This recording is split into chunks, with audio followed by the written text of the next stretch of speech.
আজকে আমি বানিয়ে দেখাবো চিংড়ি মাছ, কচু, আলু আর বেগুন দিয়ে একটা তরকারি। তরকারিটা বানালে নিমিষে এক থালা ভাত খেয়ে নেওয়া যায়। চিংড়ি মাছগুলো আগে থেকে ভেজে নিয়েছি।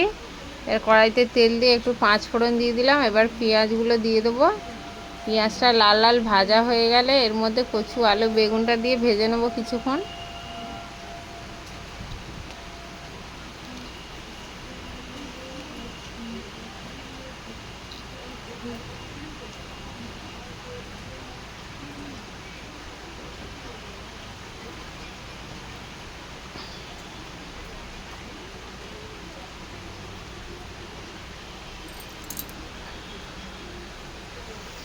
বেগুন আলুটা দিয়ে দিলাম। এবার নুন হলুদ দিয়ে ভেজে নেবো একটু। আর এদিকে শুকনো লঙ্কা, আদা, রসুন দিয়ে একটা পেস্ট বানিয়ে নেবো। একটু ঝাল ঝাল করে বানাবো, ঝাল ঝাল বানালে খেতে ভালো লাগে।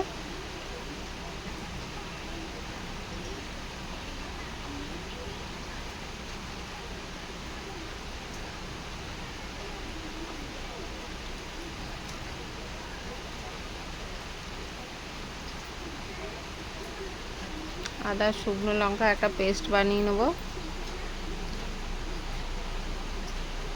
এবার টমেটো কুচিগুলো দিয়ে দেবো, দিয়ে একটু নাড়াচাড়া করে নেব। ভালো করে ভেজে নিতে হবে যাতে টমেটোগুলো গলে যায়। এবার আদা রসুন লঙ্কার পেস্টটা দিয়ে একটু ভালো করে কষিয়ে নিতে হবে।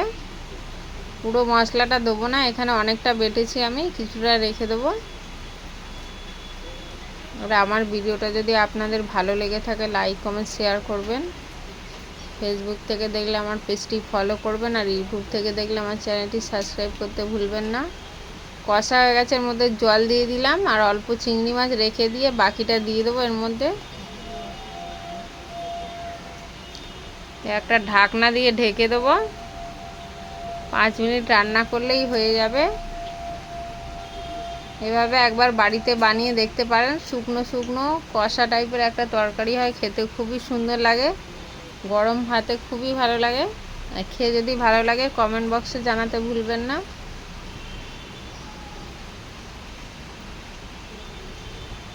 দেখুন কত সুন্দর হয়েছে তরকারিটা, মাখা মাখা।